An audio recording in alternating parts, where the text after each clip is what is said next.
Welcome to the Jill on Money Show. It's Tuesday, December 14th. It's my aunt's birthday. Happy birthday, Aunt Sue. Very happy. I got a lot of Sagittarians in my life, you know? I got a lot going on. Babs. I'll tell you a great story about Babs and when we're off the air, but I love her to death, and she needs a lot of hugs these days. So we're going to send out lots of virtual hugs for her. This is the program that hugs you virtually and also puts our arms around your money. See how I made that transition, Mark? See how I did that very seamlessly, right? Just sort of, using that metaphor, the hug. We're giving you financial hugs. We want to help you make the next best decision for your finances. That's what we do here. And the way we do that is we encourage you to ask us your questions. You go to our website, jillonmoney.com, and you click on the contact button. And as I speak to you right now, I have not yet seen the brandy new design for the website. Mark, presuming I like the design, when do we go live with the new stuff? I'm thinking Jan 3, like the Monday. If that's what I think that's sort of everybody's the year's basically over now, so I'm thinking maybe, yeah. Today we are talking to Kristen from Pittsburgh. Kristen, what brings you to us today? Well, I was doing some planning for the new year, and even though I have 403Bs, my husband and I both have 403Bs, we have the option to maybe move into a Roth 403B for the last about 8 years of our career. We're both teachers. And I was telling this to my friend, and he said, well, when you retire with these pensions, you'll have to pay X number of taxes and all that. And then you'll have these 403Bs and all this other stuff. But it's what you don't know that will hurt you. And I just don't know what I don't know. So that's why I wrote into you, just to kind of pick your brain about maybe whether I should switch over to a Roth 403B or should I continue going with the 403B I have now. So you and your husband are both teachers. How much do you guys earn together? Together we earn about $230,000. Okay, great. And you have kids? Yes. How old are they? 15 and 13. How old are you guys? I'm 47. My husband's 50. And how much longer do you think you will, or you're shooting to work? We're pretty confident that we're going to work 8.5 more years. After my son graduates from college, that's when we'll retire. You'll be very young, no? Yes, but we get 60% of our health insurance until Medicare. What will the pensions look like? So let's look at 8.5 years from now. You make $230 now. What will the pension be? Well, we have the option when we retire to either get an individual pension that will just pay us individually without spousal support. So that would raise both of ours. So we were thinking about retiring without kind of putting the other name on the pension. So that would figure into about $7,500 for each of us when we retire. And if we go full retirement, that would shoot up to about $9,000. But since we are retiring a bit sooner, that would be it. But I think that's pretty darn good. Yeah, that is. Have you guys used 403Bs in the past? Do you have a lot of money in there already in a traditional 403B? Yes, we each have around $300,000. Wow, that's great. Yeah. And any other assets that are that you're saving up, like maybe for college, whether it's just a plain old brokerage account or a 529 plan? We have college accounts for our kids totaling about $160,000. We have a very small traditional IRA of about $1,000 each, and then Roth IRA is about $13,000 each. And then my husband has a fund where he invests in stocks, about $40,000 for brokerage. $40K fun money. Fun money. It is his fun stock account where if we need to go on vacation, he just sells a stock and then we have a little bit of extra money. Okay. Do you own a home? Yes. How much is it worth? It's worth about $450,000. And is there a mortgage outstanding? Yes, we have $280,000 left to pay. What's the rate? Do you know? 3.75. Of course you know. This woman, are you a math teacher? No, English. What are you teaching right now? Well, right now I am kind of between books, but a lot of writing right now, actually. Really? Yes. Please teach these children how to write, because I'm going to tell you my biggest complaint going into the workforce is how few people know how to construct a sentence. That's how I usually get them, because they have to write in every profession. And then some kids say, well, I'm going into engineering. And I say, well, you still have to communicate. So it's a hard sell sometimes. What grades do you teach usually? 12th? My very best friend was my high school English teacher. She was like the cool young teacher. Mm-hmm.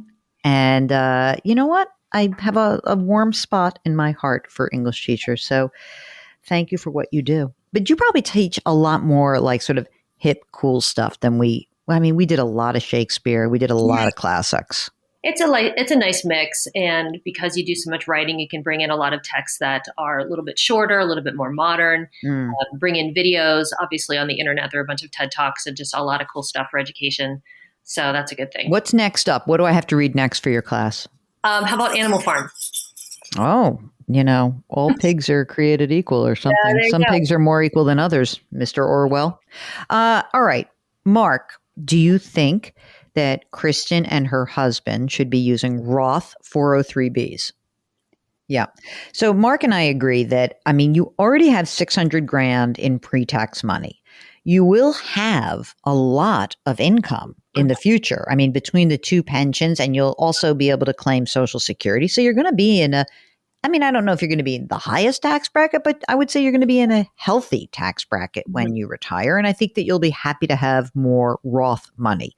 Now, let me ask you a couple of other questions. Estate planning, wills, all that kind of stuff. What do you got? You're going to be mad at me because we have a will all drawn out, but it's not notarized because we got it done right before COVID hit and we need witnesses in Pennsylvania and we're just lazy. That's it. Okay. What can we do to help you get off this, your butts and get it done? We just need to invite a nice couple out for drinks and then go sign papers. That's what we need. Oh my God. I would totally do that. Mark, let's go to Pittsburgh. We'll be the witnesses. Please do that. Yes. That would make sense. Yes. All right. And otherwise, I think you're in good shape. Is there anything else that's on your mind? The only thing is if we go with that Roth 403B, it would be with Lincoln Financial and we have everything in Fidelity. And we were wondering about... Wait a minute. Say that again. Why is that? Well, it's because the way our plan is set up, we're grandfathered in on a Fidelity. And shoot. I know. That's what... That's okay. You know what? I'm changing back. I don't care. I'm going to say pre-tax, Mark. I'm sorry. Lincoln Financial sucks. Okay. I was thinking the fees were kind of high, but we didn't do it. Yeah. Yeah. That means they have to go into an annuity if they do the Roth. All right. Put it this way. If we could figure out a way for you to have cheaper fees, it won't be as cheap, but I don't know. I'm going to tell you something. Forget it. Just do pre-tax. Okay. That was a little caveat you threw at me at the end. Yeah, that sucks. I went on their website and I tried to read their fee scale, and I just didn't make any sense of it, and it just seemed higher than Fidelity. So not only does it, forget about higher. It's just such a ripoff. Okay. You know what you might want to do? Let me just put this out into your universe. Mm-hmm. So you're going to go over the age of 50. You'll be able to put in a catch-up contribution, right? Yep. Okay. Maybe you don't do that. Maybe we beef up the savings. Like maybe you just have, the fund money account that your husband has. Mm-hmm. Maybe we throw a little bit extra money in there and have a brokerage account that's more like a supplemental retirement account. Okay. That wouldn't be so bad. I feel like you're going to want to have some slush fund of money that's already been taxed. And I think that may be the better way to do it. So I was planning on throwing in his 50-year-old bonus or like the higher rate in starting in January, but you're saying I should take that money and put it in his brokerage now or when I turn? Yeah, why not? Okay. Why not do it now? Yeah, he'd love to hear that because he really wants to get that account up so we can. Yeah, well, tell him that he's got to stop screwing around with individual stocks and then just buy index funds and he'll get the account up to $400,000. Tell him that by the time in 8.5 years that I want to hear that you've had $400,000 in there. Wow. I'd love to have that. I think you could do that. Okay. Why not? Good idea. But, he's got to get serious and put some money in there and then invest in a normal way. This is no longer a fund money account, right? Mm-hmm. This is really now, this to me is very important. This is now a supplemental retirement account. And so it should be treated a bit more seriously, okay? Okay. Any chance that these kids go to state school?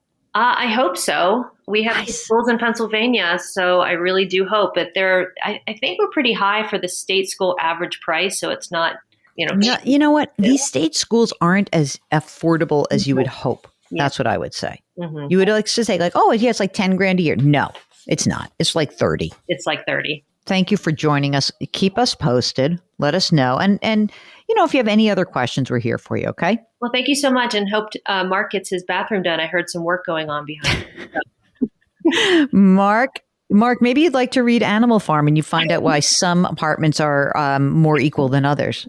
Maybe that's it. Okay, wait a second. Can you give us 3 classic books that you wish every adult would read? I think every American should read The Grapes of Wrath. Oh, it's so depressing, dude. Come on. No, but it's so good. Okay, keep going. Oh gosh, what else should you read? You should all read at least one piece of Russian literature. Oh, it's so funny that you should say that. I pulled down off my bookcase Anna Karenina because I said, I think I want to reread this around the Christmas time. I love that. I love myself some Tolstoy. Okay, next. I would say Toni Morrison. She's one of the best writers, hands down, in American history, and she just is an amazing writer that really makes us understand the world. Wow. Yeah. All right. You got 3 very different things. Grapes of Wrath, a little Russian literature, and Toni Morrison. Okay. That is your assignment, ladies and gentlemen. That is from our caller, Kristen. Thank you so much for joining us. Thank you so much for having me. And if you have other books to suggest, let us know what you think. Go to JillOnMoney.com. Click the contact button. Give us your top 3. Give us your top 3 reads right now. While you're there, sign up for the free weekly newsletter. Do something nice for someone else today. Grit, growth, grace. Thank you for listening, and we'll talk to you tomorrow.